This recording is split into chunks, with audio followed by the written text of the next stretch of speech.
Hi guys, welcome to sizzling tea. तो सालों का जो ब्लॉग आया जिसमें पूरी मंडली पहुंच गई है मौदा, तो उसमें उसका रिव्यू करते हैं जरा। तो सालों का पहले तो सबसे पहले सूट देख लो, और सनी की जो येलो टी शर्ट है ना, उसने बंदे ने 2 दिन तक बदली नहीं है। वो मैं दिखाऊंगी और कहाँ कहाँ पहनी है उसने। और सालों भी इसी सूट में, शुरुआत के दिन में, अगले दिन भी इसी सूट में उठी है, बाजार भी घूम आई और इसी सूट में वो सो भी गई, अगले दिन भी उठी है। अब रिजा का सूटकेस पैक नहीं हो रहा है, इन्होंने इतना सामान भर लिया है। और एक मतलब कार से भेज रहे हैं, प्लस ये खुद भी जा रहे हैं सामान लेके, इतना सारा सामान। तो ये इतना सामान भर लिया है जैसे पता नहीं क्या 6 महीने के लिए जा रहे हैं। और उसपे तोड़ा-फोड़ी मचा के उसको ज़बरदस्ती बंद करे जा रहा है, और कृष्णा बैठ-बैठ के उसे बंद कर रहा है। सालू ओप्पी कह रही है मैं बैठ जाऊँ क्या? सनी बोल रहा है भाई तू तो दूर ही रह ले, नहीं तो तू तोड़ ही देगी अपना सूटकेस, और रिज़ा का भी। और रिज़ा तो अपना बच्चा पालने में लगी हुई है, उसको पता ही नहीं कि भाई ये इसका बच्चा नहीं है, ये तुम्हारा घर नहीं है, यहाँ तुम यहीं पड़े हुए हो। आज ना पता नहीं लोगों को क्या बेचैनी हुई, रेडिट पे इतना हंगामा मचा हुआ है रिज़ा और रेहान के लिए। सब लोग यही कह रहे हैं कि भई ये इतने बड़े बच्चे हो गए, इनकी इतनी बेगैरत माँ है, गुलामी में पड़ी हुई है, अपनी आँखों के सामने बच्चों को बर्बाद होते हुए देख रही है। इन बच्चों को क्या लग रहा है कि इनकी ज़िंदगी सँवारेंगे ये लोग? जब तक यूट्यूब का पैसा आ रहा है ना, तब तक इनको पाल रहे हैं, और पाल भी इसलिए रहे हैं क्योंकि इन लोगों को फ़ायदा हो रहा है इनको दिखा-दिखा के। ये इनका कंटेंट है। घर भी सँभालते हैं, बच्चा भी सँभालते हैं, कंटेंट भी बनते हैं, और इनको पैसा कुछ नहीं मिलता है। तो ये इनकी माँ क्यों बेवकूफ़ बनी हुई है? माँ ये नहीं कि अपने दोनों बच्चों को लेके जाए मौधा और आराम से इज़्ज़त से ज़िंदगी जिए। और साल ओप्पी जी तो भैया इसका मुँह देखो इतना व्हाइट है क्योंकि इसने जो पिछले दिन मेकअप किया था ना, तो वो उतारा नहीं गया होगा इससे। क्योंकि भैया मुँह धोना, नहाना तो इनके दूर-दूर तक नहीं होता ना। और सनी की ये देखो, सनी ने जो येलो येलो टी-शर्ट पहनी है ना, इसी में ये जिम भी जाएगा, इसी में आ भी जाएगा, इसी में पूरा दिन रहेगा, सोएगा, और अगले दिन मौदा भी पहुँच जाएगा। Can you imagine? इतने गंदगी वाले लोग हैं, इतने ज़्यादा गंदे कि मतलब कोई इंसान जिम चला जाए, तो उन कपड़ों में कितना पसीना आ जाता है। मतलब तुम उन कपड़ों में घर में आके घूमते भी हो ना, तो घर वाले बोल देते हैं कि भाई बदबू आ रही है, तुम सबसे पहले कपड़े चेंज कर लो। और कोई भी इंसान को ये एटिकेट्स होंगे कि पहले कपड़े चेंज कर ले, और नहीं भी होंगे ना तो घर वाले टोकने लग जाते हैं उसे। बट यहाँ तो इतनी ज़्यादा गंदगी है, मुझे समझ में नहीं आता कि उस इंसान के साथ कोई सो भी कैसे सकता है। सबा इब्राहिम को तो फ़र्क ही नहीं पड़ता होगा, क्योंकि हो सकता है इसकी बॉडी में से इससे भी ज़्यादा बदबू आती हो, तभी तभी झेल रहे हैं ना एक-दूसरे को, अदरवाइज़ कैसे? और रिज़ा तो मतलब इतनी बेवकूफ़ लगती है, मुझे ना सही में रिज़ा की शक्ल भी देखने को मन नहीं करता है। इतनी ज़्यादा इसकी चापलूसी करने में लगी रहेगी, सर पे इसके साथ खड़ी रहेगी पूरे टाइम, साल-अप्पे करती घूमती रहेगी। मतलब आज के ज़माने की 20 साल की लड़कियाँ ना इतनी स्मार्ट होती हैं, जो गाँव की भी होती हैं ना, जो छोटे शहरों की भी होती हैं, गाँव की भी होती हैं, उनको भी स्मार्टनेस होती है। वो ऐसे बेवकूफ़ नहीं होते कि बस किसी की चमचागिरी करते रहेंगे और अपनी ज़िंदगी बर्बाद करते रहेंगे। आप देखोगे ना इंस्टा पे या जैसे भी, इतनी यंग लड़कियाँ इतनी स्मार्ट होती हैं, बात करने में, पहनने-ओढ़ने में, या उनको मतलब अपने करियर के बारे में, अपने फ्यूचर के बारे में थोड़ी-सी केयर होती है, वो क्या करना चाहती हैं आगे। ऐसे नहीं कि भई हाँ, भई पड़े रहो, शादी हो जाएगी, बच्चे हो जाएँगे, हम तो घर बसा लेंगे। ऐसे वाले ज़माने ना चले गए हैं। बट यहाँ पे इनका इतना ज़्यादा ब्रेन वॉश कर रखा है, शायद इन्हें लगता होगा कि ये बता के रखो कि भई हमारी ज़िंदगी में ना सिर्फ़ यही है घर सँभालना, हमारी ज़िंदगी में करियर-वरियर कुछ नहीं होता, तो सिर्फ़ तुम घर ही सँभालो। अब इसको याद आता है कि फ्रेंड्स हम तो शादी में जा रहे हैं, पिछले 2 महीने से हम तैयारी कर रहे हैं, इतना ड्रामा मचा दिया हमने, लेकिन अब हमें याद आया कि दुल्हन के लिए भी तो गिफ्ट लेना पड़ेगा ना, तो दुल्हन के लिए गिफ्ट लेने का इन्हें अब याद आया है। भाई कोई शादी में जाता है तो सबसे पहले तुम अपना सोच लो, लेकिन उसके साथ-साथ दुल्हन का भी, तो दूल्हे-दुल्हन को जो भी गिफ्ट दोगे वो भी तो सोचोगे। ये निकलने वाले हैं अगले दिन सुबह-सुबह, लेकिन 1 दिन पहले, मतलब लिटरली नॉट इवन 24 घंटे। 24 घंटे से भी कम टाइम बच गया, तब इन्हें याद आया दुल्हन के लिए गिफ्ट लेना है। चल पड़े, जिस हुलिये में सुबह उठ के घूम रही है, उसी हुलिये में अपना टेंट लगा के पहुँच गई। आज तो चलो टेंट लगा लिया, अदरवाइज़ तो ऐसे मुँह उठा के चल पड़ती है। स्काई सिटी मॉल आ गई। अब इसे ये भी याद आया कि लास्ट मिनट पे अरे ससुर जी के लिए भी तो लेना है। तो उसके लिए कह रही है कि ससुर वाले पापा के लिए लेना है। सोचो, मतलब ये तो इनके कहने का तरीका है। सनी कहते हैं, "ये बेटा बेटा तू गलत बोल रही है, ससुर वाले पापा नहीं बोलते बेटा, थोड़ी तो इज़्ज़त दे दे, मेरे को नहीं देती इज़्ज़त तो मेरे बाप को तो दे दे थोड़ी तो इज़्ज़त।" अब यहाँ पे शॉपिंग कर रहे हैं, पता नहीं किसकी शॉपिंग याद आ जाती है इन्हें। और सारी शॉपिंग ये 2-3 दिन के अंदर नहीं करते हैं। ये सारी शॉपिंग हर रोज़ 1-1, 1-1, 2-2 शॉपिंग करते हैं, ताकि इनका ब्लॉग बनता रहे। पहले 2 सूट ले लेंगे, वहाँ जाके दिखा देंगे हम 2 सूट ले आए, फिर सनी के लिए 2 टी-शर्ट ले गए जी, अगले दिन सनी की 2 टी-शर्ट दिखा दी, फिर माता जी के लिए कुछ ले गए, फिर नानी के लिए जूता ले गए। तो ये ऐसे पिछले 2 महीने से यही ड्रामा चलता आ रहा है, और अभी खत्म नहीं हुआ इनका। वहाँ जाने के बाद भी चूड़ियाँ लेने पहुँच जाएगी, फिर कहीं जूते किसी के मिस हो जाएँगे, किसी के लिए स्वेटर लेने पहुँच जाएगी, फिर किसी को ठंड लग रही होगी, किसी के लिए शॉल लेने पहुँच जाएगी। तो ये कंटिन्यू शॉपिंग चलती रहेगी क्योंकि शॉपिंग के अलावा कोई टैलेंट है नहीं ना, दिखाएगी क्या? अब यहाँ पे दुल्हन के लिए गिफ्ट लेना है तो वो डायमंड का कुछ, अब डायमंड पता नहीं रियल डायमंड है, अमेरिकन डायमंड है, कौन-सा डायमंड है, लेकिन लेने पहुँच गए, दिखाया नहीं है। क्योंकि दिखा देगी तो भई पकड़ी जाएगी, भई ये तो बहुत ही सस्ती सी चीज़ है जिसके लिए तुमने पूरा ब्लॉग बना दिया, दुल्हन के लिए तुम लेने जा रहे हो सामान। अब देखो सनी भी सुबह से जिस टी-शर्ट में घूम रहा था ना, उसी टी-शर्ट पजामे में आ गया है ये और इन्हीं कपड़ों में ये पहुँच जाएगा मौदा। ये तो मुझे बहुत देख के यक लगा एकदम ना। और रिज़ा सर पे ऐसे खड़ी रहेगी एकदम ना गुलामों की तरह। भई उसको क्यों नहीं बिठाते, चेयर खाली पड़ी है, उसको बोलो ना आराम से बैठ जाए। नहीं, गुलामों की तरह खड़ा रखते हैं उसको।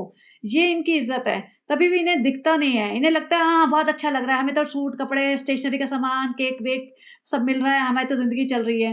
अब वहाँ पे आने के बाद इसको खाना भी है क्योंकि भई खाना तो इन्हें जब भी घर से बाहर निकलेंगे खाना तो है ही। साइज़ चाहे रिज़ा से भी डबल होते जा रहा है अब। फ्रेंड्स जब भी हम आते हैं ना, हमें यहाँ की कॉफ़ी और ये क्रोज़ॉन बहुत अच्छा लगता है। किसी ने हमें बताया था मशरूम क्रोज़ॉन बहुत अच्छा है। भैया क्रोज़ॉन्ट बोलना आता नहीं है, क्रोज़ो क्रोज़ो।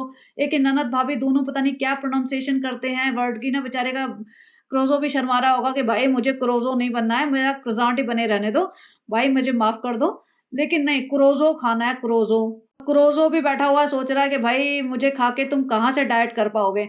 मतलब वैसे ही कहते हैं फ्रेंड्स हम तो डाइट कर रहे हैं, फ्रेंड्स सनी मुझे कसम दे दो, मैं तुम्हारे ही कसम के उतारे बिना कुछ मीठा नहीं खाऊँगी।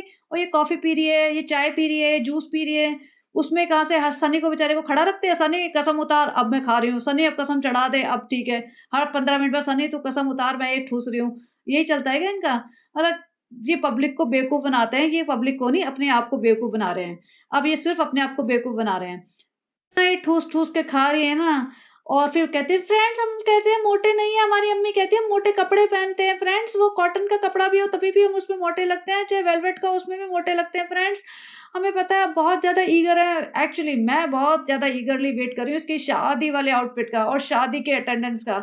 ये मज़ा ले चल ना ले, हम लोग मज़ा लेने वाले हैं, मैं पूरा मज़ा लेने वाली हूँ उस ब्लॉग का। मज़ा आ जाएगा मुझे, मैं वेट कर रही हूँ। एक-एक चीज़ का ऐसे मज़ा लूँगी मैं आपको भी मज़ा आएगा। उस ब्लॉग में तो इसकी धज्जियाँ उड़ेगी क्योंकि जितना भी ये मेहनत कर ले, जितनी भी मेहनत कर ले, इसका जुलूस निकलने वाला है। और हाई चांसेस हैं कि वहाँ पे फिर से ये वही शो करेगी जो बबली की शादी में किया था। ये डेट भी बता देगी शादी की, जगह भी बता देगी और वहाँ भीड़ लग जाएगी। सारी मुस्लिम कम्युनिटी के लोग पहुँच जाएँगे, लोअर मिडल क्लास के लोग इससे मिलने और शादी वाले लोगों को जो मतलब रिलेटिव्स होते हैं, जो मेन होस्ट होते हैं, उनको बहुत परेशानी आएगी और वो इसको धक्के मार के निकालेंगे। आई सीरियसली विश कि इसको धक्के मार के निकालें कि भैया निकलो तुम यहाँ से, दोबारा ज़िंदगी में मत आ जाना यहाँ पे। और इसकी जो बड़ी मम्मी है वो भी कहे कि भैया निकलो अब तुम यहाँ से भी निकलो, वापस जाओ मौदा तुम। कानपुर का जो तुमने नाटक कर रखा था ना 2 महीने से, आगे से आ मत जाना कानपुर अपनी बारात लेके।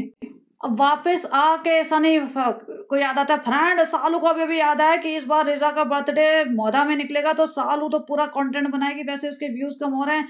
और सालू जी लास्ट मिनट पे रिज़ा के लिए ड्रेस लेके आई है, वो दिखा रही है ड्रेस और कह रही है कि अच्छी है ना बेटी खाला का मुँह उतरा पड़ा है। हाँ, अच्छी है। इतनी बेकार ड्रेस, वो झोला-छाप सिंपल सी ड्रेस। और बच्चे को देखो, बच्चा गोदी में सोया हुआ है, आते ही बच्चे को ऐसे दे देते हैं बेटी खाला को, जैसे बेटी खाला नौकरानी होती है ना, नैनी होती है, उनकी रिस्पॉन्सिबिलिटी होती है कि भई बच्चा तुम सँभालोगे पूरे टाइम। बच्चा सो रहा है, जग रहा है, जैसे ही कहीं से भी आएगी ना, सीधा बेटी खाला को पकड़ा देते हैं कि अब मेरी ड्यूटी खत्म, अब तुम्हारी ड्यूटी शुरू। अब पूरा बैंड बाजा बारात के साथ इसका बर्थडे मनाने का प्लानिंग चल रही है क्योंकि ये बड़े स्केल पे बनाएगी, फिर से सबकी शॉपिंग कराएगी, फिर से बेटी खाला बर्थडे में क्या पहनेगी और रिज़ा क्या पहनेगी और फिर ये और वो डेकोर करेंगे, सबको बुलाएँगे, वो सब ड्रामा करके इसको कंटेंट खींचने का मन है। लेकिन इसकी ड्रेस देखो, रिज़ा की ये ड्रेस लाई है और इसको देख के बेटी खाला को ही मन उतर गया था। वो कहती हाँ, अच्छी है। तो सफाई पेश करे, नहीं बेटी खाला अच्छी है ना, देखो कंफर्टेबल है। बेटी खाला इसको ऐसे ही पसंद है, बेटी खाला उसमें आराम से बैठती है ना, ये फिर लूज़-लूज़ भी है, कंफर्टेबल है। और अपने लिए तो ये 50 जगह घूमेगी, ये कलर मैच नहीं करा, वो कलर मैच नहीं करा, इस पे कौन-सा दुपट्टा जाएगा, इस पे कौन-सी लेस जाएगी, हम दोबारा जाएँगे लोखंड वाला, फ्रेंड्स आप बताना इसके साथ ये पहने या वो ड्रामा कर के इसको ऐसे 2 झोले से वो पकड़ा दिए, वो भी उसमें भी दिखा-दिखा के पूरा कि ये जी हमने दिलाए हैं। उधर सनी जिम चला जाता है, जिम में अलग शूट कर रहा है, भैया देखो फ्रेंड मैं सच में जिम आया हूँ, ये मत समझ लेना कि मैं घूमने-फिरने निकल जाता हूँ, सालों को प्रूफ देना पड़ता है, तो मेरे को ऐसे दिखाने पड़ते हैं वीडियो बना-बना के। सनी अपने अलग वीडियो कलेक्शन बना रहा है। सनी ने अलग यूट्यूब का चैनल खोल रखा है आजकल। उसपे अपने पुराने वीडियोज़ की क्लिपिंग डालता रहता है और प्लानिंग ये होगी इनकी कि भई ऐसा है कि व्यूज़ तो कम हो रहे हैं, तो सनी भाई तुम भी तो अपना साइड में यूट्यूब का चैनल खोल लो, थोड़ी बहुत तुम्हारी भी फैन फॉलोइंग है, तुम भी अपना पैसा कमा सकते हो। लेकिन रिज़ा रेहान नहीं खोल सकते, उन्हें बिल्कुल अलाउड नहीं है। वो सालू ओप्पी की परमिशन से ही खोलेंगे। सालू ओप्पी ने इंस्टाग्राम की परमिशन दी है, तब इंस्टाग्राम खोला है, वो भी रिज़ा का। और वो सालू ओप्पी की परमिशन से ही रील्स डालती है। बिना अब उसकी परमिशन के वो रील्स नहीं डाल सकती, वो कोई भी कंटेंट नहीं डाल सकती। क्यों नहीं डाल रही हो? रोज़ ही कुछ ना कुछ तो कर रही होती है, रोज़ अपना कंटेंट डाल सकती है चाहे तो, लेकिन वो नहीं डाल सकती क्योंकि उसको ग्रो होने ही नहीं देगी ये। अब माताजी आई है, माताजी को दिखा रही है, "अम्मी देखो ना, ये देखो हम क्या शॉपिंग करके लाए हैं, आओ दिखाते हैं।" और वो माताजी को फिर वही जो शॉपिंग करने जाएगी, वो कंटेंट बनाएगी, फिर आके वो दिखाएगी एक-एक इंसान को, मतलब 4 लोगों को तो लेके जाएगी, फिर 1-2 जने जो छूट जाएँगे, फिर उनको सामान ला के दिखाएगी।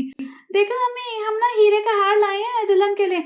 "अम्मी बहुत अच्छा है, कलर भी अच्छा है, हमारे लिए भी लेके आती सालू, इतना कंटेंट तो हम देते हैं तुमको, हमारे लिए कुछ नहीं लाती आजकल।" "अरे अम्मी, व्यूज़ कम हो रहे हैं ना, थोड़ा ज़्यादा सलाम-वलाम करा करो, थोड़ी नौटंकी और करनी पड़ेगी, अभी हमें ऐसे काम नहीं चलेगा। अम्मी तुम भी हिजाब ले लो, नहीं तो फिर हम रिज़ा को भी अभी हिजाब दिलवाएँगे। और देखो हमने हिजाब किया, फटाफट हमारा चैनल चल पड़ा। देखो अभी कितने हिजाब के मॉडलिंग के कोलैबोरेशंस आते हैं फ्रेंड्स। तो देखो फ्रेंड अम्मी आप भी हिजाब ले लो ना और हमारा कंटेंट बनो।" अम्मी को दिखा रही है ये, अम्मी का बहुत अच्छा, अम्मी का मन कर रहा था हमें मिल जाए बस, हम पहन लें, तुरंत पहन लेंगे, हम खूबसूरत लगेंगे, शादी में पहनेंगे, हम एकदम ठमकेंगे, हम सबसे अलग लगेंगे, हम ही चमकेंगे बस। बेटी खाला से मुझे रिक्वेस्ट है भाई बच्चे को तो तमीज़ से बेड पे सुला दो, तुम क्यों बच्चे को बेचारे को सारे टाइम गोदी में लाद के रखते हो। अब जिस दुकान से इसने ये डायमंड का ब्रेसलेट या जो भी कुछ लिया होगा गिफ्ट, उसने उसे एक फ्री में कंटेनर दे दिया है जो रिज़ा के हाथ में है इस पिक्चर में। अब पिक्चर में देखो तीनों फुल साइज़ औरतें बैठी हुई हैं। तीनों स्क्विंट है। माताजी सबसे ज़्यादा, फिर रिज़ा और फिर सालू ओप्पी। वे तीनों में एक सिमिलैरिटी नहीं 2 सिमिलैरिटीज़ हैं। तो ये इसपे भी कंटेंट बना रही है। देखो उन्होंने हमें फ्री में दिया, डायमंड का हार दिया होगा, डायमंड की रिंग दी होगी, डायमंड स्टोर में जाएँगे फ्रेंड्स तो डायमंड ही तो फ्री में मिलेंगे फ्रेंड्स। और उन्होंने तो हमें कंटेनर दे दिया फ्रेंड्स, ये गलत हो गया। मतलब ऐवें कुछ भी बेहूदी हरकतें, फालतू की बातें, फालतू की बकर-बकर करती रहती है।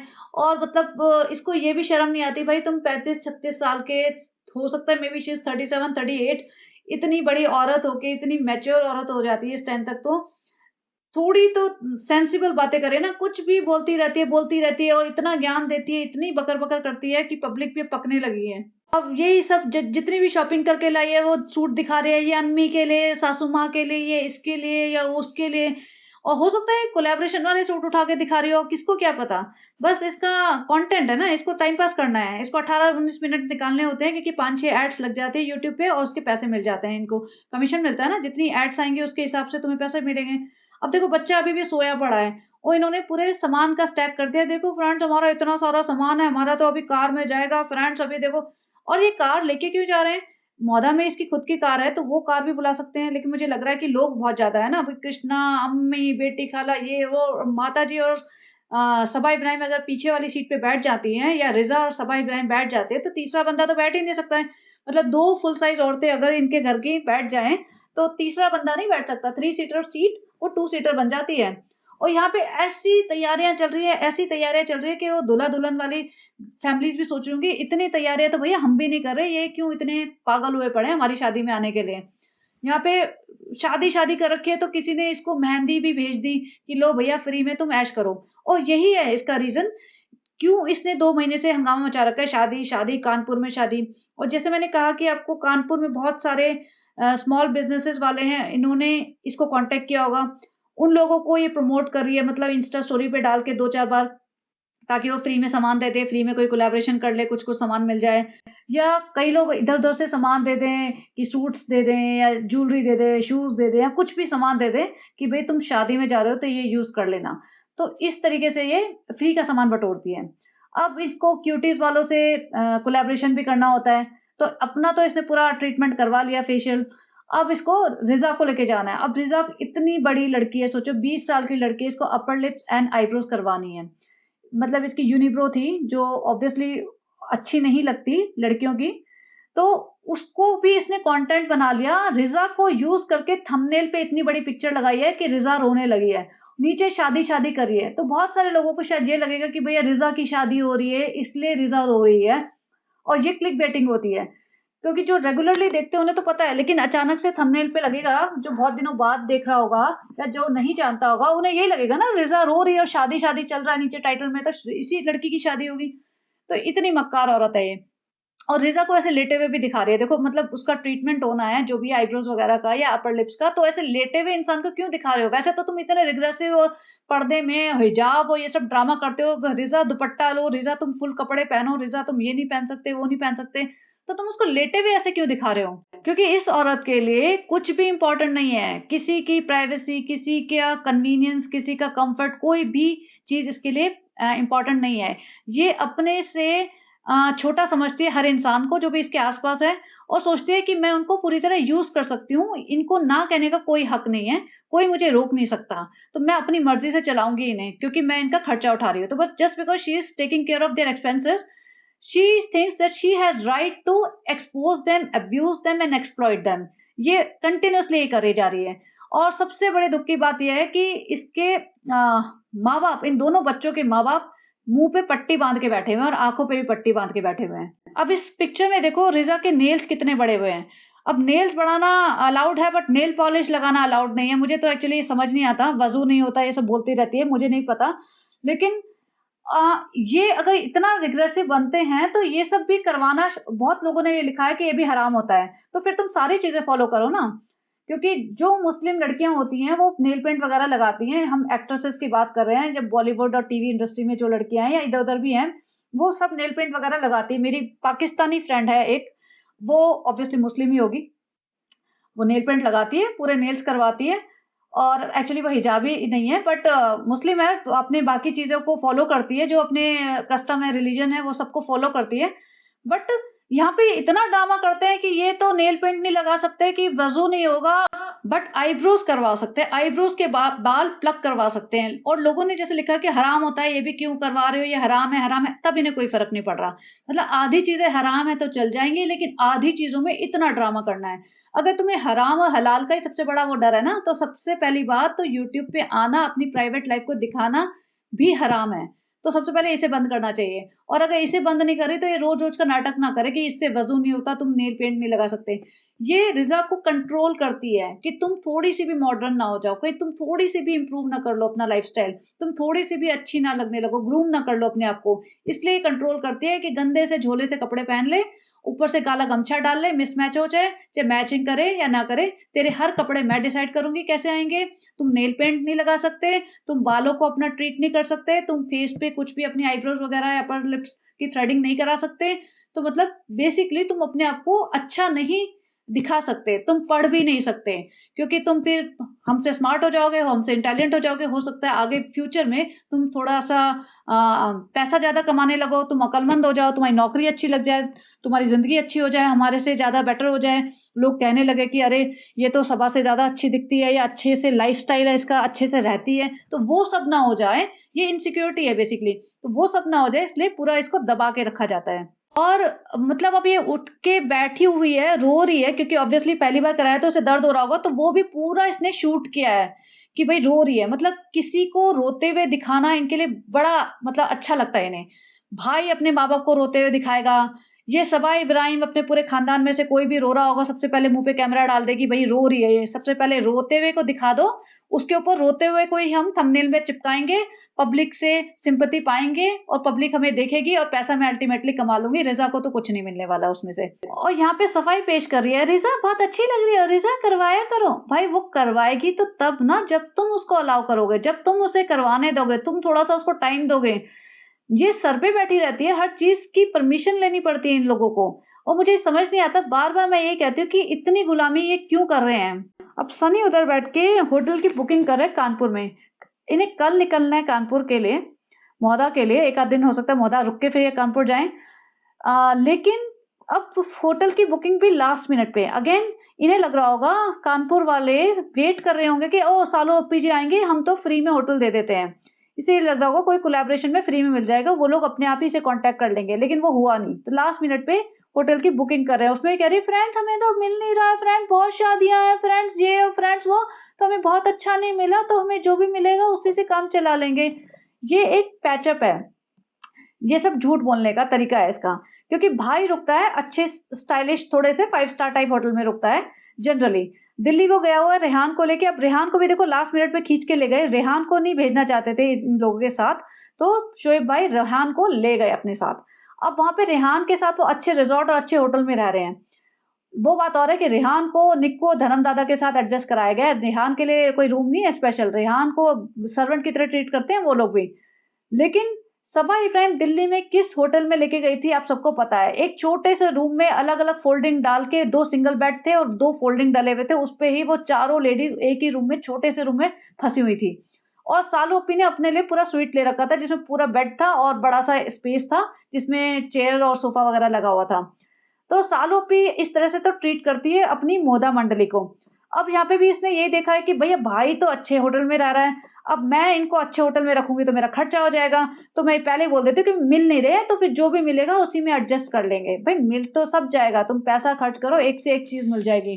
सारा गेम पैसे का है, लेकिन ये पैसा खर्च करना ही नहीं चाहती, अपने पे कर लेगी लेकिन बाकी किसी पे नहीं करेगी। ये औरत अपनी माँ पे भी पैसा नहीं खर्च करती, बिल्कुल बेयर मिनिमम पे चलाती है उन लोगों को भी। तो अब ये देखना किस तरीके से कानपुर में इन लोगों का हाल बेहाल करेगी, क्योंकि ना उन्हें खिलाती-पिलाती कभी भी बाहर लेके जाती है ढंग से, ना उन्हें ढंग की जगह पे रखती है और पैसा मतलब टैक्सी-वैक्सी में भी नहीं खर्च करती, रिक्शे-रुक्शे में चला-चला के उनकी हालत खराब कर देती है और उन्हें आराम भी नहीं करने देती कि भई लेके आई हूँ तो घसीट-घसीट के बाहर लेके जाऊँगी, पैसा उनको उनसे कमवाऊँगी क्योंकि वो तो मेरा कंटेंट है ना, कंटेंट के लिए तो मैं लाई हूँ। मुझे थोड़ी ना प्यार है कि उन्हें शादी में ले जाने के लिए मेरा मन कर रहा है या मैं उन्हें घुमाने-फिराने का मेरा मन कर रहा है। वो तो सिर्फ़ कंटेंट है भई, सब लोग कंटेंट है इसके लिए। अब यहाँ पे कि बिल्डिंग में रहने वालों ने कुछ तो इन्हें सामान दिया था, ये जो सूट-वूट है, उसमें भी ये सनी ये तुम्हारा है, ये मेरा है, ये मेरा है, ये तुम्हारा है सनी, ये तुम पहन लेना, वो हमारे बिल्डिंग वालों ने हमें फ्री में दे दिया। और सनी की आँखों में ऐसी चमक आती है ना, इसके नाम पे अगर कुछ भी आ जाए या इसको कुछ भी मिल जाए या सालों पे कुछ खरीद के ले आए, इसकी आँखों में चमक अलग ही लेवल की होती है। ये जिम से आ गया, बंदे ने कपड़े नहीं बदले हैं, इन्हीं कपड़ों में घूम रहा है अभी तक। अब ये देखो इतना सारा सामान तो एक कार से जा रहा है, तो मुझे लगा ऑलमोस्ट सारा ही चला गया होगा, लेकिन नहीं, अभी तो ये ट्रेन से भी जाएगा। ये इतना सारा सामान लेके जा रहे हैं सोचो। और ये अच्छी बात है होटल में रह रहे हैं, अदरवाइज़ अगर किसी के घर में इतना सारा सामान लेके चले जाएँ, अगर एक इन्विटेशन दिया है तुमने किसी को और या वो बंदा 6-7 औरतें लेके आ जाए और 15 सूटकेस लेके आ जाए, तो भैया पूरा घर उनका भर जाएगा शादी वालों का। वो सोचेंगे भई ये हम सिर्फ़ तुम्हीं को एंटरटेन करते रह जाएँगे क्या? तो सोचो अब इन्होंने होटल लिया है, होटल में रहेंगे और ये सिर्फ़ इवेंट पे जाएगी पूरा फुल ऑन तैयार होके। और इसकी अम्मी आई थी जो सुबह, उसमें बता रहे थे कि हमने 4:30 बजे तक, रात के 4:30 बजे तक पैकिंग करवाई है और इसकी अलमारी ठीक करवाई है। सोचो अम्मी को कितना अब्यूज़ कर रही है। मतलब अम्मी भी एज्ड हैं, उनको भी सोना होगा, उनको भी रेस्ट करना होगा, लेकिन सारे कपड़े जब नीचे गिरा के बैठी थी ना, तो अम्मी ने इसकी सारी अलमारी ठीक करवाई है, सूटकेस पैक करवाया है और बेचारी मतलब उन्होंने इतना काम किया, तब जाके उन्हें छोटी-मोटी चीज़ें गिफ्ट मिलती है या तब जाके उन्हें कानपुर या मौदा का ट्रिप मिल रहा है। अब बेटी खाला और रिज़ा को बिठा लिया जी, क्योंकि अभी सनी सामान पैक कर रहा है या घूमने-फिरने चला गया होगा, खुशामदीद चला गया होगा, तो अब ये खाली थोड़ी बैठेगी, आ जाओ जी। अब ये इसने जो मिंत्रा-विंत्रा से मँगाए हुए हैं सामान, वो खोल-खोल के रिज़ा दिखाएगी। अब तो महारानी जी खोलती भी नहीं है, इतनी मेहनत भी नहीं करती कि मैं खोलूँ सामान। वो खोल के दिखाएगी, ये देखो कश्मीरी प्रिंट का है, ये देखो ये आया है, ये देखो वो आया है। बेसिकली ये सब प्रमोशंस हैं। और ये बेटी खाला का चेहरा भी ना ऐसे खिलता है, ऐसे चमक आ जाती है, सनी पे पूरा सनी वाला हाल है। जभी भी इनको सामान मिलता है या इनके बच्चों के लिए सामान आता है ना, इनका चेहरा ऐसे खिल जाता है। रेहान को अच्छी चीज़ें दिला दो, ब्रांडेड चीज़ें दिला दो, इतनी खुश हो जाती हैं ये, और इनको फ्री का सामान दे दो, इतनी खुश हो जाती है, इनके चेहरे पे ना अलग ही चमक आ जाती है। तो मतलब सोचो कितना लालची खानदान है इनका। अपने बच्चों की ज़िंदगी बर्बाद करके ये छोटी-मोटी चीज़ें मिल रही हैं ना, उससे ऐसे खुश हो रहे हैं। अब एक लिपस्टिक पकड़ा दी और लिपस्टिक पे भी पूरा ज्ञान बाँट रहे हैं और सबा का हाथ देखो भई कितना मोटी उँगलियाँ हैं, कितना मोटा सूजा हुआ हाथ है। और ये देखो बेटी खाला तुम्हारे लिए लिपस्टिक मँगाई है, ये ऐसा शेड है, वैसा शेड है, इस पे पहन लेना। बेटी खाला भी हाँ, शादी में पहनेंगे, शादी में। और इसको ये एक हथफूल लगाने का पता नहीं क्या चार्म है, गजरे बाँधने का, हथफूल पहनने का। फ्रेंड्स हमारी शादी में भाभी ने नहीं कराया था, तो फिर हमने 2-2 मँगा लिए। इस शादी में हम दोनों में पहनेंगे, वलीमा में भी, शादी में भी। तो भाई पता नहीं क्या ही पहनने वाली है और क्या करने वाली है ये। और ये बेटे खाला को एक पर्स दे दिया, बेटे खाला भी इसमें चाबी रखेंगे, फ़ोन रखेंगे, पैसा रखेंगे, पैसा तो है नहीं हमारे पास, लेकिन चाबी और फ़ोन रखेंगे बस, ऐसे घूमेंगे एकदम। भैया बेटी खाला सोच रही है वहाँ शादी में जाके पूरी ऐश करूँगी, लेकिन ऐसा उन्हें पता नहीं कि वहाँ जाके सिर्फ़ उन्हें बच्चा सँभालना है और कोने में बैठे रहना है ठंड में। इसके अलावा मतलब कुछ और मज़े नहीं मिलने वाले वहाँ।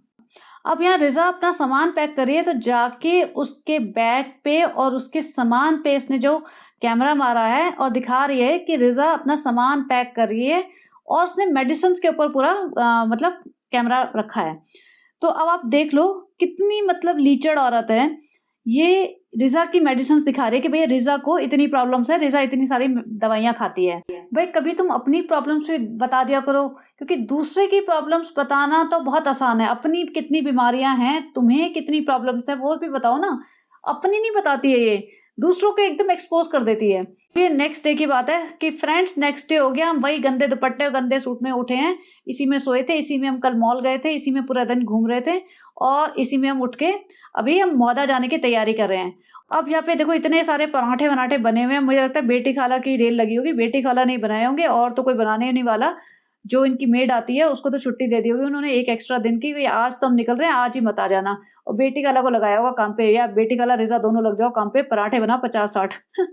तो क्योंकि इतने तो हमें लगेंगे। और ये सामान दिखा रही है, मैं सोची भाई तुम पिकनिक पे जा रहे हो क्या? कहाँ जा रहे हो? वैसे भी ट्रेन में जा रहे हैं तो ट्रेन में तो खाना मिलता ही है और वहाँ ठूस-ठूस के खाते हैं ये, ऐसा नहीं है कि नहीं खाते वहाँ पे।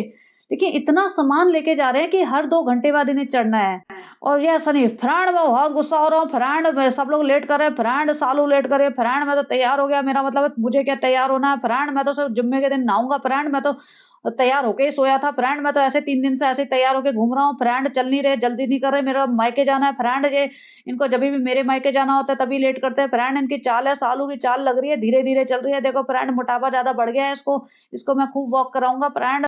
और फ्रेंड जब भी मौदा जाना होता है, सालू को एकदम मॉडर्न बनना होता है, फ्रेंड मॉडर्न बनने के चक्कर में अपना जुलूस निकाल लेती है, फ्रेंड अब देखो क्या लग रही है, क्या बोलूँ मैं इसको, फ्रेंड अभी मेरे को मायके जाना है तो मैं अपना मूड ऑफ नहीं करना चाहता फ्रेंड, लेकिन पता नहीं क्यों जुलूस निकाल के चल पड़ती है अपना। इसको लगता है हूर की परी लग रही है, इसको लगता है कटरीना कैफ लग रही है, फ्रेंड इसको बोलो कोई कि नहीं लग रही है, मैं तो बोल नहीं सकता, मेरी हिम्मत है नहीं, फ्रेंड भी मेरा गुटखे के पैसे बंद कर देती है फ्रेंड। ये जितने अजीब-अजीब कपड़े पहनती है फ्रेंड, बहुत ही नाटी और मोटी लगती है फ्रेंड, लेकिन मैं क्या करूँ, मैं मजबूर हूँ फ्रेंड, मेरे हाथ बंधे हुए हैं, जुबान बंधी हुई है, बोलो जुबा केसरी। और यार नानी को नया सा स्वेटर लेके आए थे ना, वो पहना दिया कि भैया नया वाला स्वेटर पहन लो अब तो, कि ट्रेन में ठंड लगेगी, बेचारी बीमार ना पड़ जाए। और सनी चल पड़ा उसी येलो टी-शर्ट में जिसमें जिम कर के आया था, सोया था 2 दिन से घूम रहा है इसी में। अच्छा, सनी के हाथ में इस सीन में अस्थमा में जो यूज़ होता है ना इन्हेलर, वो दिख रहा है और ये कुछ ऐसे कह रहा था वो कि मिला नहीं है, लेना पड़ेगा रास्ते में। अब ये किसके लिए है? अब ये सही में अस्थमा वालों के लिए है इन्हेलर या वैसे ही कोई यूज़ कर रहा है किसी और रीज़न से? और अगर है तो किसी ने लिखा था सालू एस्थमेटिक है।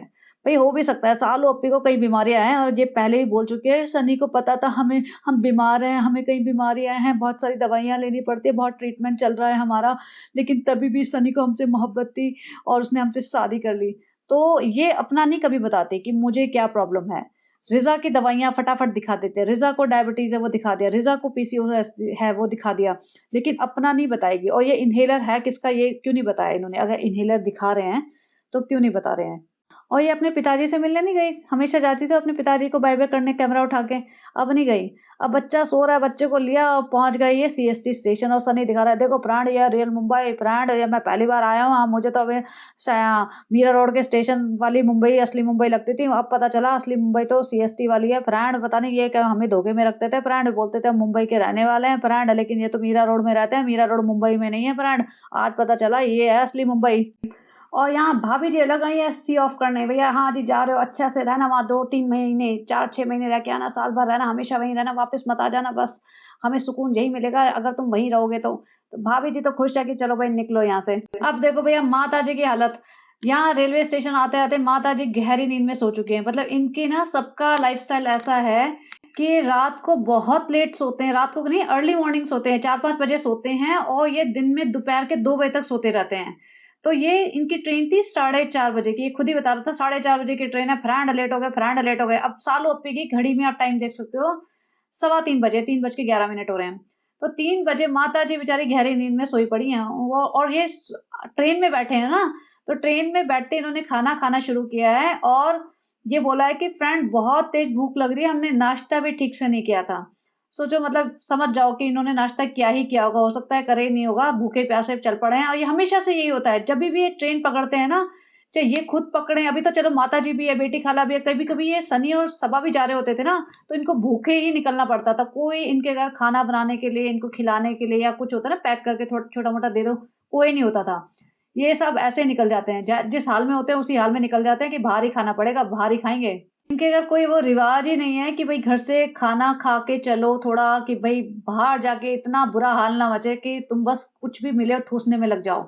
तो ये सिस्टम ही नहीं है। यहाँ सनी की आँखें चकाचौंध हो गई सीएसटी रेलवे स्टेशन देख के कि फ्रेंड ये असली मुंबई फ्रेंड सालों ने धोखा दिया। फ्रेंड बोल रही थी कि मैं तो मुंबई में रहती हूँ, मैं तो मुंबई की कटरीना कैफ हूँ। फ्रेंड आज पता चला वो तो मीरा रोड की कटरीना कैफ भी छोड़ो उसकी तो क्या ही बोलूँ फ्रेंड लेकिन मेरे साथ धोखा हो गया फ्रेंड आप लोग मेरे साथ मेरा साथ दो फ्रेंड मुझे आपके साथ की बहुत ज़रूरत है। सालू को दुआओं की ज़रूरत है लेकिन मुझे आपके साथ की सपोर्ट की बहुत ज़रूरत है फ्रेंड मेरे साथ धोखा हो गया। सालू ने बोला मुंबई लेके जाऊँगी तो मीरा रोड लाके पटक दिया इसने मुझे। फ्रेंड मैं मोहल्ला में अपने यार दोस्तों को धोखा देता रहता हूँ कि मैं तो मुंबई में रहता हूँ। फ्रेंड अगर किसी को पता चल गया कि मैं मीरा रोड में रहता हूँ मुंबई का असली मुंबई ये है तो फ्रेंड मेरी क्या इज्जत रह जाएगी। वो बात और है मेरी इज्जत वैसे भी नहीं रह गई है फ्रेंड। देखो हमने बच्चे को दवाई-ववाई दे दी है पूरा धुत बेहोशी की अवस्था में चलेगा फ्रेंड। माफ़ करना साल ओप्पी को मैंने पीछे से शूट कर लिया फ्रेंड लेकिन क्या करता साल ओप्पी ने सख्त हिदायत दे रखी है पीछे से मुझे बिल्कुल नहीं शूट करेगा। मैं बहुत ज़्यादा मोटी दिखती हूँ तो फ्रेंड लेकिन अब कोई पहचानने वाला मिल गया था उसको सीएसटी पे तो दिखाना भी ज़रूरी है फ्रेंड। देखो सालू का हालत देखो फ्रेंड मैं क्या करूँ मैं बहुत दुखी हूँ इससे। इतना जुलूस निकाल के चलती है फ्रेंड। मेरे पूरे मोहल्ला में मेरी इज़्ज़त की बाट लगी पड़ी है। एक तो इसकी हरकतें फ्रेंड, एक इसका हुलिया फ्रेंड और इसका वज़न फ्रेंड। मैं कहाँ जाऊँ, क्या करूँ? मैं बहुत पछता रहा हूँ फ्रेंड। मैंने सच्ची मोहब्बत के लिए शादी नहीं की थी, मैंने पैसे के लिए शादी की थी फ्रेंड लेकिन मैं फँस गया हूँ। अब तो बच्चा भी हो गया है फ्रेंड। लेकिन आप बताओ मैं क्या करूँ? आप आपकी राय मेरे लिए बहुत इम्पोर्टेंट है। देखो प्राण हमने बच्चे को नींद से जगाया, ऐसे ले चल रहे हैं। प्राण देखो ना उसको पजामा पहनाएँगे, ना सॉक्स, ना कुछ, बस चल पड़ेंगे ऐसे ही और प्राण उसकी क्या बात करें फ्रेंड मैंने ही अपने कपड़े नहीं बदले, वही पजामा मैं 2 दिन से पहन के घूम रहा हूँ, वही अपनी टी-शर्ट 2 दिन से पहन के घूम रहा हूँ। सालू भी 4 दिन से नई नहीं है फ्रेंड, वो धोखा दे रही है आप लोगों को कपड़े बदल-बदल के। फ्रेंड सालू का देखो कुर्ता इधर जा रहा है, उधर जा रहा है, सब कुछ इधर-उधर होता रहता है उसका, लेकिन फ्रेंड अब क्या करे, क्या बोले? बच्चे की माँ है, न्यू मॉम का टैग लेके घूमती रहती है। फ्रेंड पता नहीं मुझे लग रहा है वो 10 साल तक ऐसे न्यू मॉम करती रहेगी और आप लोगों को बेवकूफ़ बनाती रहेगी फ्रेंड। लेकिन अब मैं बेवकूफ़ नहीं बनूँगा फ्रेंड, मैं होशियार हो गया हूँ, अपना यूट्यूब चैनल खोल लिया है मैंने। मैं इंडिपेंडेंट हो गया हूँ फ्रेंड, अपने गुटके के पैसे खुद निकालने लगा हूँ। अब एक-एक करके ट्रेन में चढ़ रहे हैं ये लोग, वो भी कैप्चर करेंगे, ट्रेन में बैठेंगे, फिर वही रोना-गाना फ्रेंड हमारे तो 3 सीट नहीं मिली, हमें तो 2 सीट नीचे की मिली है। एक अम्मी हैं और एक बेटी खाला और एक हम सालू जी हैं। फ्रेंड हम नानी का तो कोई ख़्याल नहीं रखते, नानी को तो हम ऊपर चढ़ा देंगे, उन्हें दिक्कत आए चाहे ना आए, नीचे उतरने में कुछ भी हो, हमें कोई फ़र्क नहीं पड़ता फ्रेंड। लेकिन हम 3 जो मोटी-मोटी औरतें हैं फ्रेंड, हम ऊपर नहीं चढ़ सकते फ्रेंड, हमें डर लगता है कहीं सीट ना टूट जाए फ्रेंड। और रिज़ा सोचो रिज़ा, माताजी, बेटी खाला और सबा इब्राहिम, ये चारों इतनी पहलवान हो चुकी हैं, ये कहाँ से ऊपर चढ़ के बैठेंगी? और सामान देखना इतना सामान भर लिया है, बैग, सूटकेसेस, पता नहीं थैले-वैले भर लिए और उसमें बेटी खाला और रिज़ा को विंडो सीट मिल गई, उसमें भी सुना रही है, "अरे! तुमने तो विंडो सीट ले ली।" और रिज़ा और बेटी खाला मतलब रिज़ा धक्का दे रही है सामान को, बेटी खाला के ऊपर सामान गिरे जा रहा है, बदतमीज़ियाँ हो रही हैं। इतना सामान लेके चल रहे हैं जैसे पता नहीं वहीं बसने वाले हैं। इतना कौन जाहिल हो सकता है? जब कार में तुमने सामान भेज दिया तो थोड़ा-सा सामान कैरी करके चलो ना। कार में और ठूस देते जब सूटकेसेस डाल ही दिए 2-4 बैग और डाल देते। कार में तो फ़र्क नहीं पड़ता। लेकिन इतना सामान यहाँ पे भर लिया कि रखने की जगह नहीं हो रही, इन्हें इनके बैठने की जगह नहीं हो रही। भई ये एक सीट पे 2-2 औरतों से ज़्यादा बैठ ही नहीं सकते। जो 3 वाली सीट है ना उसपे 2-2 ही बैठ सकते हैं और सामान अलग रखा हुआ है। माताजी का मुँह सूज गया, "बे हम नहीं सँभालेंगे बच्चा, बेटी को दे दो बच्चा, बेटी खाली बैठी है फालतू में, 10 मिनट हो गए बेटी ने बच्चा नहीं सँभाला है, हम नहीं सँभालेंगे, हम खाएँगे सिर्फ़ सालो बोल दो बेटी को पूरी सीट हमको दे दे, ऊपर बैठे नीचे बैठे ज़मीन पे बैठ जाए, चटाई लेके सो जाए, हमको नहीं फ़र्क पड़ता है, हम बस बैठेंगे आराम से, अय्याशी करने आए हैं हम 15 दिन, हम नहीं काम करेंगे कुछ भी, हम कोई बच्चा नहीं सँभालेंगे तुम्हारा।" अब यहाँ बैठते ही महारानी जी को भूख लगाई है। फ्रेंड्स हमने ना सुबह कुछ भी नहीं खाया था, नाश्ता ठीक से नहीं करा था, तो हमें बहुत तेज़ भूख लग रही है, हमें खाना दे दो। अब इसका खाना देखो, 2 पराठे और ये इतना सारा राइस और ये कह रही है फ्रेंड्स हम तो डाइट पे रहते हैं। भाई इसको पता नहीं डाइट का मीनिंग क्या होता है। जो डाइट कर रहे होते हैं ना, वो पराठा तो खाते नहीं है पहली बात। वो 1 रोटी और इतनी सब्ज़ी खाएँगे बस। वो राइस और ये सब नहीं खाएँगे। 1 रोटी सब्ज़ी में हो जाएगा उनका खाना। और रिज़ा यहाँ अम्मा बन के बैठी हुई है, सारा डब्बे-वब्बे निकाल के सबको खाना परोस-परोस के देगी। भाई ये 20 साल की लड़की का काम है, आज की 20 साल की लड़की। ऐसा लगता है जैसे 50 साल पहले, 60 साल पहले जो 20-20 साल की लड़कियाँ होती थी ना, जिनको घर की सारी रिस्पॉन्सिबिलिटीज़ दे देते थे, भई तुम खाना भी बनाओ, घर भी सँभालो, झाड़ू-पोछा भी करो, सामान निकाल-निकाल के, खाना डाल-डाल के, परोस-परोस के 2 लोगों को, तो वो वाले एरा में जीते हैं ये। ऐसा लगता है कि उस टाइम पे जी रही है ये लड़की। सामान खोल-खोल के मतलब इतना सारा सामान खाने का लाद के लाए हैं, मतलब 4 बैग तो मुझे लगता है खाने का लाद के लाए हैं। और उसमें भी कह रही है, "रिज़ा मुझे अचार निकाल के दो, मुझे अचार दो।" "अम्मी तुमने क्या बनवाया है?" "हमने करेले मंगाए हैं बेटा, करेले हम खुद खाएँगे, तुम्हें कुछ नहीं देंगे, फालतू का ड्रामा मत करना, हम खुद खाएँगे ये सब बस। अभी नियत मत लगाओ बस, हमारे खाने पे कोई नहीं नियत लगाएगा।" और रिज़ा जी अलग अचार का निकाल के दे रही है सालू अप्पी जी के। सालू अप्पी को फुल ऑन सेवा चाहिए, फुल ऑन सेवा। मतलब हाथ में डाल के सामान दो, उसको हाथ से वापस लो, ये खुद नहीं काम करेगी कुछ भी। मतलब अपने कपड़े खड़े-खड़े अलमारी में से निकाल रही है, कह रही है कि हम खुद कर लेते हैं ये काम, हमारी कैलोरीज़ भी बर्न हो जाएगी। वो भी इसको काम लगता है सोचो।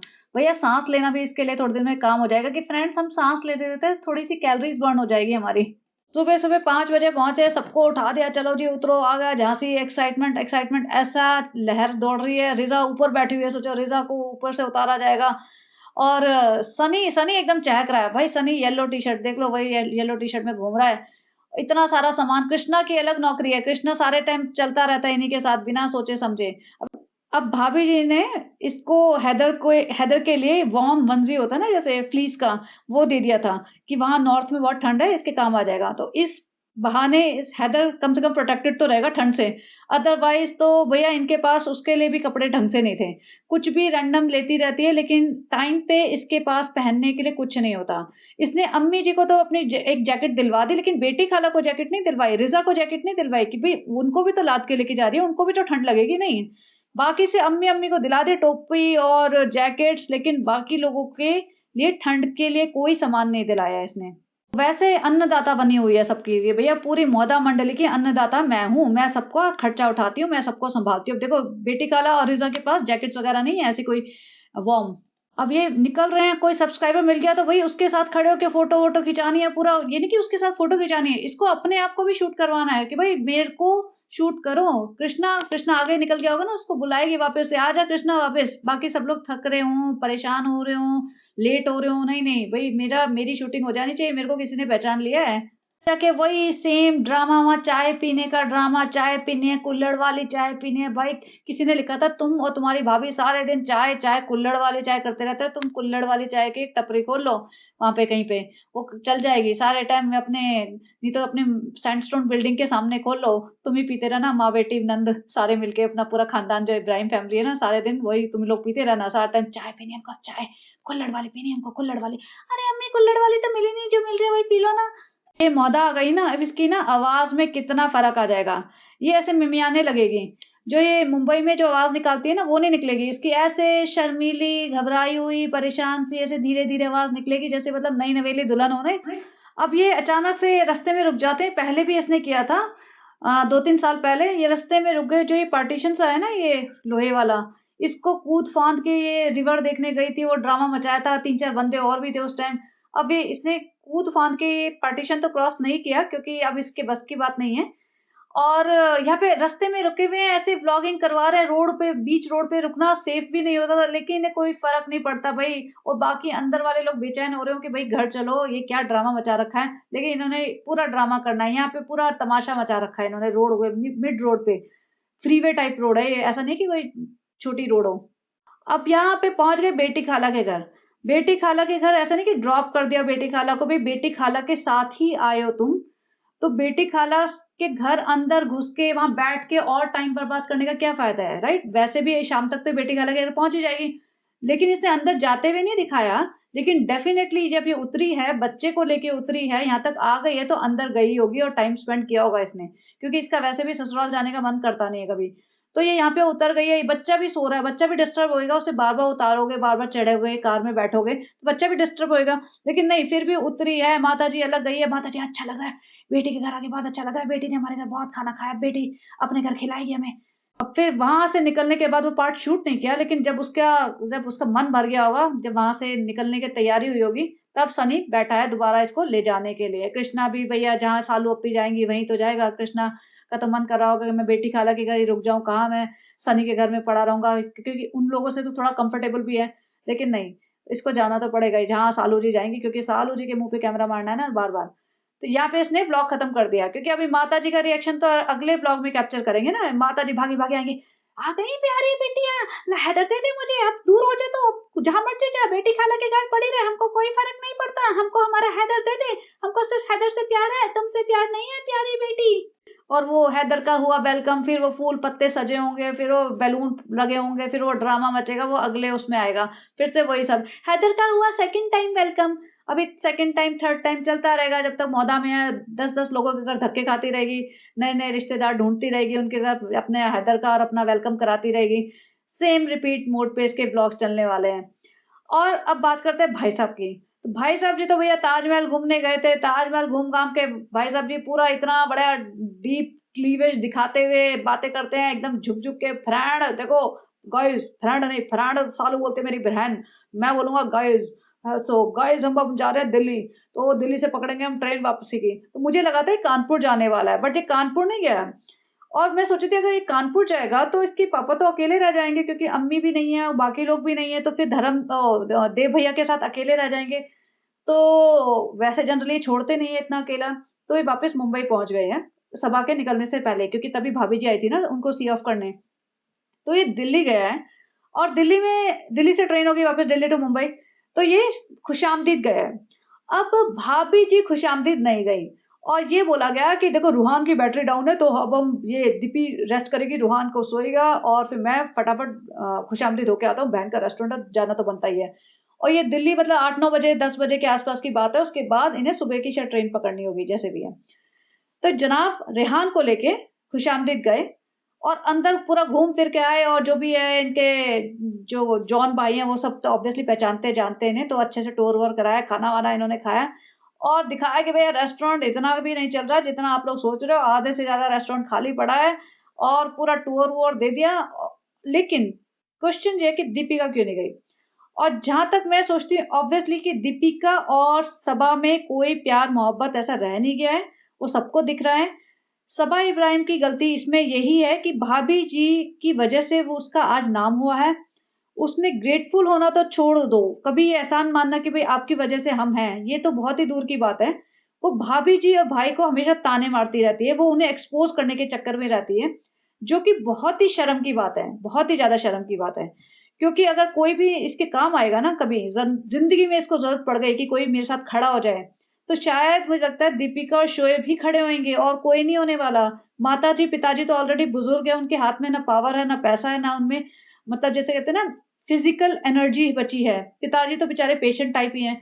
माताजी में भी कोई फिज़िकल पेशेंस मतलब एनर्जी है नहीं, स्टैमिना कुछ है नहीं और पैसा भी उनके हाथ में नहीं है। तो कोई सपोर्ट नहीं करने वाला, कोई बेटी खाला और ये रिज़ा और रेहान और कोई खालू और कोई नहीं आने वाला, जिस आज तक का कोई रिश्तेदार इनका है ही नहीं जो इनके साथ खड़ा हो जाए। इनके कोई फ्रेंड्स नहीं है, इनकी सोसाइटी में इनसे किसी का कोई लेना-देना नहीं है, तो बिल्कुल कट ऑफ है सबसे। तो अगर सालू ओप्पी को ज़िंदगी में कभी ज़रूरत पड़ जाएगी ना, तो दीपिका और शोएब भी इसका साथ देंगे। लेकिन तभी भी इसको ऐसा लगता है इतनी ज़्यादा हवा में रहती है ये, इसको लगता है कि मेरे पास पैसा है, मैं सब कुछ खरीद सकती हूँ, सब लोगों को खरीद सकती हूँ। तो बेटा पैसा ना हर चीज़ नहीं खरीद पाता है। पैसा तुम्हें बहुत सारी चीज़ें खरीद के दे देगा, लेकिन सुख, शांति, खुशी, सुकून, हेल्थ बहुत सारी चीज़ें हैं जो तुम पैसे से नहीं खरीद सकते। तो एनीवेज़ तो इतना होने के बाद भी दीपिका की हमेशा मतलब टॉन्ट मारती है, उसको शेड करती है, एक्सपोज़ करती है, तो ऑब्वियसली एक पॉइंट के बाद इंसान पीछे हटने लगेगा और दीपिका ने तो बहुत कुछ देख लिया है। उसने तो देख लिया कैसे पूरी फैमिली उसके आगे-पीछे नाचती-फिरती थी, "फरिश्ता बहू है फरिश्ता, हमारी भाभी तो बहुत अच्छी है, ऐसी भाभी सबको मिले।" वो सब ड्रामा जो चलता था ना, वो खत्म हो गया है। तो दीपिका ने सोचा होगा कि मैं तो नहीं जाऊँगी इसके रेस्टोरेंट में, व्हिच इज़ फाइन, ठीक किया दीपिका ने। मुझे लगता है हर समझदार इंसान को यही करना चाहिए, क्योंकि अब दीपिका बहुत स्ट्रॉन्ग स्टेप नहीं ले सकती, तो धीरे-धीरे छोटे-छोटे स्टेप्स लेने चाहिए ताकि उन्हें भी पता चले कि भई हाँ, ये भी एक रिएक्शन दे सकती है। अब लेबर डीकेआई दीपिका ने खोला है, सबा इब्राहिम ने कितनी शॉपिंग की है लेबर डीकेआई से। और ऐसा नहीं है कि पैसे की कमी है इसके पास, पैसे की कोई कमी नहीं है। इतना 10-10, 15-15 हज़ार की शॉपिंग ये रोज़ करके आती है फालतू-फालतू चीज़ों की, जिसकी इन्हें कोई वैल्यू भी नहीं होती। आधे टाइम ये रख के भी भूल जाते होंगे कि कहाँ रखा और क्या लेके आए थे। तो हर दूसरे दिन शॉप पे सूट खरीदती फिरती है। जभी भी इसके सूट के प्रमोशंस आते हैं ना, फटाफट लगाती है, स्पेशली मेंशन करती है कि 500 का है, 1000 का है, ये रिटर्न भी हो सकता है, ये और ये बहुत सस्ते हैं और बहुत मतलब रीज़नेबल प्राइसेज़ पे हैं। तो ये क्या दिखाना चाह रही है कि भई लेबल डीकेआई से मत लो और ये रीज़नेबल प्राइसेज़ पे मिल रहे हैं, यहाँ से ले लो। वो तो चलो छोड़ो कि इसकी ऑडियंस बहुत ज़्यादा रईस नहीं होगी और वो लेबल डीकेआई के क्लोथ्स अफ़ोर्ड नहीं कर पाती होगी। तो सबा इब्राहिम अपने लिए तो ले ही सकती है ना, जब अपने लिए शादी के लिए दर-दर भटकती फिरी है, 3 ब्लॉक तक ये सूट, सूट, सूट करती फिरी है, लेबल डीकेआई से इसने क्यों नहीं लिया सूट? लेबल डीकेआई में तो बड़े अच्छे शरारे-गरारे पता नहीं क्या-क्या मिल रहे थे, तो वहाँ से लेती ना। तो बेटी खाला के लिए वहाँ से दिलाती, रिज़ा के लिए वहाँ से दिलाती, अम्मी के लिए वहाँ से दिलाती। तो मतलब 4-5 सूट तो वहीं से निकाल लेती बड़े-बड़े और वलीमा के लिए भी निकालती, मतलब 10-12 सूट तो आराम से लेने चाहिए थे इसे कि घर की शादी है तो भैया घर का बिज़नेस प्रमोट कर देते हैं, भाभी जी का भी हम कभी ज़िंदगी में थोड़ा बेनिफिट करा देते हैं। भाभी जी ने हमारा इतना बेनिफिट कराया है कि आज तक हमारा सबसे पॉपुलर वीडियो वो है जिसमें थंबनेल पे हमने भाभी जी की फ़ोटो लगा रखी है, सिर्फ़ भाभी जी की। तो उस चीज़ का इसको पता है, ऐसा नहीं है लेकिन ये एक्सेप्ट नहीं करेगी। इसे लगता है कि नहीं मैं अपने दम पे खड़ी हुई हूँ। भाई तुम अपने दम पे नहीं खड़े हुए और आज भी नहीं खड़े रह सकते हो। तुम्हारा सिर्फ़ भाई और भाभी की वज़ह से नाम चला था और कंटिन्यूअस रहा रिज़ा, रेहान और बेटी खाला की बेवकूफ़ी की वज़ह से। जो इनके कदमों पे गिरे पड़े हुए हैं, सोच के तो वो ये आए होंगे कि उनका ज़िंदगी बनेगी, उनका भविष्य बनेगा, उनको एजुकेशन मिलेगी। ना ज़िंदगी बनी, ना भविष्य बना, ना एजुकेशन मिली, ना फ्यूचर में कोई बैंक बैलेंस मिला। और हाँ, ये रेहान को भी देखो ना जभी भी अब मैं देखती हूँ ना, ये बहुत ही डिस्टर्ब सा, लॉस्ट और बीमार सा लगता है मुझे। और इतना ज़्यादा इसने वेट लॉस कर रखा है कि ये ना अब मुझे लगता है कि ये अनहेल्दी है। ये पता नहीं जानबूझ के वेट लूज़ कर रहा है या प पता नहीं कुछ मेंटली डिस्टर्ब चल रहा है। अब इसका जनाब लेके गए थे इतने दिन के लिए, तब पढ़ाई-लिखाई मिस नहीं हुई और ऊपर से इसकी हालत भी देखो ना तो ऐसा लगता है ये भी कहीं के दिन नहाता नहीं है। इसको जनाब ना बहुत टाइट करके रखते हैं। ये सबा के ब्लॉग में आके ज़्यादा हीरोपंती करता है, लेकिन जनाब मैडम के साथ ये बिल्कुल एकदम ऐसे डरा हुआ रहता है, डरा हुआ सहमा हुआ।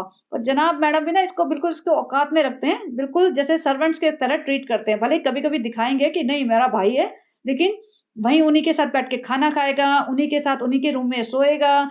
ऐसा नहीं कि उसको कोई स्पेशल रूम दिया जाए क्योंकि अगर ये सोचें कि ये हमारा भाई है और एक मतलब टीनेजर भाई है, तो उसके लिए अलग रूम बुक कर सकते हैं। जनाब मैडम तो एकदम खुले दिल से जाते हैं ना ट्रिप पे, तुम इतनी कंजूसी तो करते नहीं कि सबा इब्राहिम जैसे कि भैया फ़ोल्डिंग बिछा के, चटाई बिछा के एक ही रूम में सारे सो जाओ। तो फिर इसके लिए अलग से रूम क्यों नहीं बुक करते? वो सब नहीं करते, वो सब सिर्फ़ बातें-वातें करते हैं, ज्ञान पेलते हैं कि हम इन दोनों की ज़िंदगी बना रहे हैं। लेकिन असल में ये हुआ है कि इन दोनों की लाइफ़ बर्बाद हुई है। दोनों बच्चों की लाइफ़ मुंबई में आके बहुत ज़्यादा खराब हुई है, फ्यूचर और भी ज़्यादा खराब होगा क्योंकि अभी शायद किसी को रियलाइज़ नहीं हो रहा है। 4-5 साल बाद ना इतना बुरा हाल हो सकता है इन लोगों का कि ये मुश्किल हो जाए इन लोगों को कि अब करे तो करे क्या? क्योंकि पढ़े-लिखे हैं नहीं ढंग से और इनको चस्का लग चुका है मॉल्स में घूमने का, बढ़िया चीज़ें पहनने का, स्पेशली रेहान को। और 5 साल बाद कौन मिलने वाली है? कहाँ से मिलने वाली है वो सब चीज़ें? जनाब मैडम का खुद का घर चलना मुश्किल हो जाएगा। जनाब मैडम को खुद को अपने खर्चे कम करने पड़ेंगे and I really want to see कि कैसे करेंगे? क्योंकि जनाब की तो ईगो बहुत हाई है। जनाब को छोटे-मोटे रोल करने नहीं है। जनाब चाहते नहीं कि मैडम कुछ जाके कुछ काम करें। व्लॉग चलने बंद हो जाएँगे इनके, अभी इतना डाउनफॉल आया हुआ है। तो जो इनका 2-3 सर्वेंट्स पाले हुए हैं, पिताजी के लिए फिज़ियोथेरेपिस्ट आ रही है, पिताजी के लिए धर्मदादा देव भैया रखे हुए हैं और ये वेकेशंस वगैरह जो करते हैं, जो मतलब शॉपिंग वगैरह करते हैं, वो कैसे मैनेज करेंगे? मुझे देखना है। वो बात और है कि इन्होंने पिछले 4-5 सालों में बहुत ज़्यादा पैसा कमा रखा है।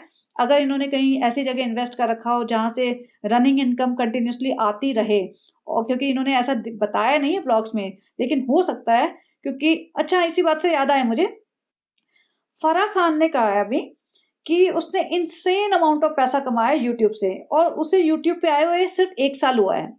और मैं देख रही थी उसके कुछ 200 समथिंग बिलियन व्यूज़ हैं अभी तक।